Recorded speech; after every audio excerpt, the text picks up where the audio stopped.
Sunny hitting it out of the park. Please protect Sunny Hostin. Two. Hey guys, I'm back again. It's your boy Po Theory. Today we're going to be talking about this video that I came across. It's extremely sad for me. I've watched The View since I was in high school. They are partially responsible for me even caring about politics. The first election that I was able to vote in was the Barack Obama versus, I almost said Meghan McCain. Yikes. But yes, the first election that I was ever able to vote in was the Barack Obama versus McCain in 2008. I would definitely say The View played a pivotal part in me becoming so engaged in politics. I was watching The View the other day, and the topic of the uncommitted vote push in Michigan came up. And I was extremely disappointed, mostly by Whoopi and Sarah on this topic. So let's get to the first clip. I personally don't know, but I have to tell you that you're in danger of seeming like a one-issue voter. And that's, I'm pretty sure, not where people are at. I understand you're upset. We talked about this yesterday. I understand you're upset. But, you know, either we're going to fix it together or we're not. And the other guy is not going to fix it at all. So I have to pause it right there. Whoopi says you run the risk of looking like a one-issue voter. But what bigger issue is there when your tax dollars are going to the slaughter of, in some cases, 20 to 30 members of your family? Call me crazy, but I would think that that's a huge issue that would galvanize me that I'm uncommitted at the point with the current President Biden. Am I crazy? Nope. Now there's such an issue with being a one-issue voter when abortion was the issue that galvanized the left and even some people on the right. We were here for it because that meant that they would vote for Democrats. But now that people are utilizing their democracy, which they always talk about, if Trump gets in, then we're not going to have a democracy. But we have people exercising democracy, and now you have an issue with it. Interesting. So it is for me. No, it doesn't require that. I'm just saying, when you think about one issue votes, you have to realize that in our world, we're all sort of connected to all of this. So this isn't a one issue vote. When we're talking about, listen, you don't have to like the person, but you have the right to vote for the person that you want. That's all good. But to have a non-committed vote for me is hard, because I know how hard people fought to get the right to have their voices heard. Make your voice heard. It frustrates me when she says, oh, I know what it took for people to get the vote, and people have died for the vote, the Civil Rights Act and things of that nature. An uncommitted vote is a vote. These are not people that are sitting on the couch. They are saying to you, I don't want the other guy, but I'm also not happy with what you are doing. I don't understand what's so difficult about her. What's not clicking? What is not clicking? And we're back.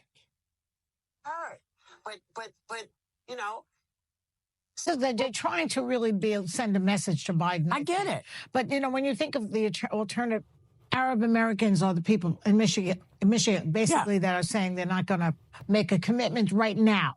I have to pause it again, because even the thought process of thinking that it's just Arab Americans that were submitting these uncommitted votes, that's not true. You could see that it was a lot of younger people that are not Arab Americans that voted uncommitted as well.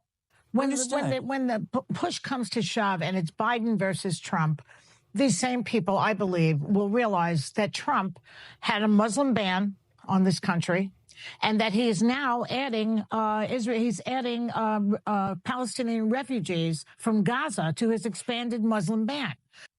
At the rate that the IDF and the Israeli government is bombing, there won't be anyone left. It's hard to care about a Muslim ban when there aren't any Muslims or Arabs left. I think that, this is what I was referring to yesterday, that they're not sitting on the couch. These are protest votes. These are votes. That's true. They're uncommitted votes, and they're votes, and they're saying, hear us, listen to us. Hundreds of members of my family have been killed. Yes, that is my issue. That is my one issue. So apparently, so far, Sunny is the only one that got it, that understands exactly what a uncommitted protest vote actually means. And when Sunny outlines the amount of family members that some of these uncommitted voters have lost, and you hear Whoopi say, great. 30 to be so cavalier as if it is just, oh, well, yeah, but still, you shouldn't be a one issue voter. 30 people in my immediate family were killed, yet the United States is providing weapons and money to the people that killed my family, and I am an American citizen. That is, I think, what the message was. And this is something that I have been saying on this show. I know that I've been a singular voice here, but what the Biden administration has to understand is that young voters, which first-time voters, are very concerned about this issue. And when it comes to Michigan, if you look at the breakdown, 19% of those votes came from the University of Michigan. Young voters. Yeah. Yes, Sunny hitting it again. Sunny hitting it out of the park. Please protect Sunny Hostin. Yes, 19% of the uncommitted vote came from young people. I did a video prior to this about how if Joe Biden did not course correct on his stance when it came to Israel, he would lose. And predominantly, like Sunny just stated, 19% of the uncommitted vote were young people. Combining Gen Z and millennials together, both of whom predominantly do not support what is happening between Israel and Gaza. Gen Zs and millennials have become the biggest voting bloc. If the Democrats lose us, they lose the White House. I'm not understanding what they're not getting. In Ann Arbor, in East Lansing, home to Michigan State, uncommitted got 15% of the vote. There are 300,000 of the Arab population in Michigan. And Trump carried Michigan in 2016 by about 11,000 votes. They are telling you this issue matters. Hear us. Understood. Well, so understood. I'm sorry. I understand all of that. I get it. That's how I feel when they put up the nooses. That's how I feel when I hear young women get it. Yeah. If I then say, you're not doing it fast enough for me, so I'm going to sit. She says, I have issues with the nooses. Have no idea what she's talking about when she references that. I'm assuming she's saying racism. And then she cuts to women, but she cuts off. I'm assuming she's speaking of women. I don't like calling abortion a woman's issue. I feel like it's a human issue, just in terms of like, even though I'm a gay man, if I were straight, the right to choose or the right to reproductive health affects me as well. So that's neither here nor there. But she says, if I just get upset because the government isn't moving as quickly as I would like them to, then I'm just going to sit and poo-poo. An uncommitted vote are not people sitting on the couch. An uncommitted vote are people getting up in Michigan in March where it's freezing and basically saying, I'm going to stand in line, I'm going to go to a booth, and I am going to put uncommitted. That is voting. That is a protest vote. They are not just sitting on their act. I don't know I'm not understanding what is so difficult for her to understand this concept. It doesn't help me. But they didn't sit. But this is actually what voted. They voted. That's the same for me as sitting. But it's a protest vote. I get it. I get it. It doesn't change. I'm sorry, dog. It doesn't change the fact that I think you either vote or you don't. But how else could they get the message across to Biden? He got the message, you guys. He's been doing the message. this. He disagrees. And so does Hillary Clinton and a lot of people who have lived and worked in the Middle East. There's a problem here. Disagree with what? Sarah really you'll see, but Sarah's really going to bother me. Just her referencing, just her saying, oh, but they disagree. Joe Biden, he heard the message. Joe Biden disagrees. So does Hillary Clinton. So another loser. We're going to reference another loser in her policies. For the Hillary Clinton is not the benchmark for foreign policy. Agree with the policies. The Middle East is really complicated right now. But you have a lot of rage at Israel, and a lot of it is just with which policy. In my opinion, the media, when they say the Middle East is so complicated right now, it's really not that complicated. It's really not. If you read a book, you would understand that it's really not that complicated. But when someone tells you that it's really complicated, and I just think human nature, you'll be like, well, it's really complicated. I'm just going to listen to what they say, and then what I just agree with viscerally is what I'll go with. When really, just pick up a book. The ceasefire was out. Yes, There was a ceasefire on October 6th. Every time there's a ceasefire, it is attacked again by Hamas. Everyone blames Israel. Israel deserves some of the blame. There are a lot of deaths going on. Hamas is the one who will not release the hostages that they have. They have 130 Americans right now. 100, I don't even care what they are. 130. They also have 24 bodies of hostages that have been killed. Hamas is the one holding Gaza completely under. Their schools are run by Hamas. Their medical. The UN is saying they have made $100 million. War crimes. Hamas has made $100 million in funding, and they keep it for themselves. The suffering in Gaza is first and foremost due to Hamas. But there is suffering. There is suffering. But my point here is Biden heard everyone. He gets it. The thing he's doing is not reverse electing himself by saying, just flip it on its head and understand how hypocritical it sounds. So when Trump authorized the hit on Soleimani, based off of their logic, then it's perfectly fine for Iran to target us as citizens, even though the majority of this country did not vote for Trump. Do you see how illogical that is?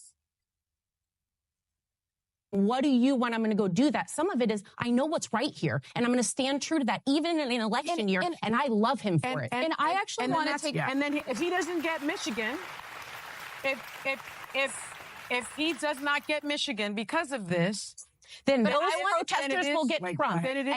And I'm so thankful for Sonny saying, okay, and if he doesn't get Michigan, then whose fault is that? And you hear Sarah say, well, then they'll get Trump. Again, people are dying now. There's people that are dying. If Trump wins, he won't be in office for a few months. The rate that the IDF is slaughtering innocent Palestinians, there won't be any left by then.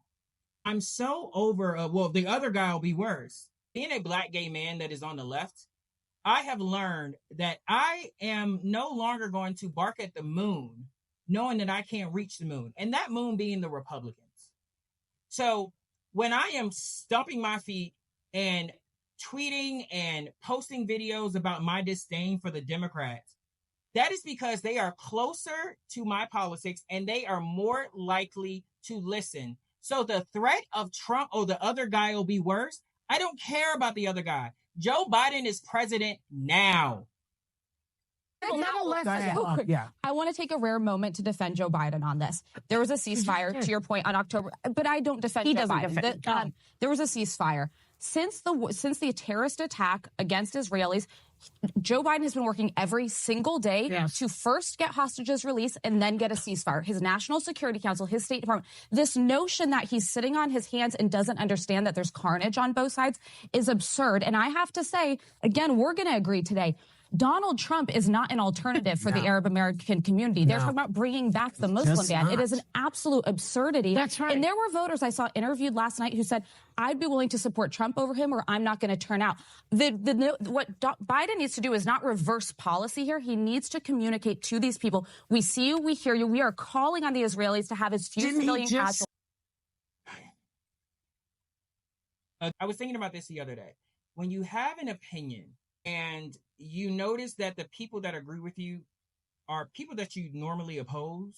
So I'll give you an example. If I have an opinion about Roe versus Wade, and then I notice that there are a lot of people on the right that agree with me.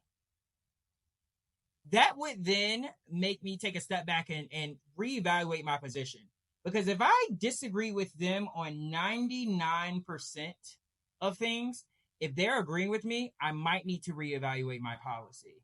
So if a conservative that worked under Trump is agreeing with Biden, Biden should probably course correct and really evaluate what's happening. Leap said, though, that was weird, was we need to secure our democracy. Trump is the one who keeps talking about getting rid of democracy. I think she said this is how a democracy works, and it is how a democracy works. It's your vote. And if you have had your entire family wiped out, and you're saying, I am not going to commit to your policies, then the chips fall where they fall. Well, that was my point yesterday. That was my point, is to remind people, when you say, you know, I'm going to do a non-vote vote, it sends a different kind of message. And the message that it sends is that I do not support the policies of the current president. And as I am registered as a Democrat, I'm letting you know the power that this community leverages and how intersectional this uncommitted vote is. So, you know, Joe Biden doesn't run Israel. Yeah. Joe Biden doesn't run Israel. But what Joe Biden can do is stop sending over $14 billion to help fund and give weapons to aid in the further killing of innocent Palestinians. It amazes me the deference that we can have to people that don't look like us. A little background. I used to live in New York. I've been in Atlanta for it'll be 2 years in October. Obviously, we all know New York will go blue. Georgia has gone blue in the last couple of elections. Even the last presidential election. But it's always by the skin of our teeth. And so I would love to vote uncommitted, but unfortunately, living in Georgia, I don't have that option. I do have that option, but it's too close for me to do that. So my protest is to continue to speak up and make videos like this, and just be as loud as possible. All right, guys, thank you for checking out this video. Again, this will be on the playlist called Citizen Scene, where we talk more political issues. The goal of my channel, I would always say that I'm a very eclectic type of person, and I have a lot of interests. So we're going to be talking fashion, politics, favorite celebrity stuff, maybe even housewives. So don't forget to comment, like, and subscribe. And let me know what you think below. Peace. Coming to my bedroom, honey.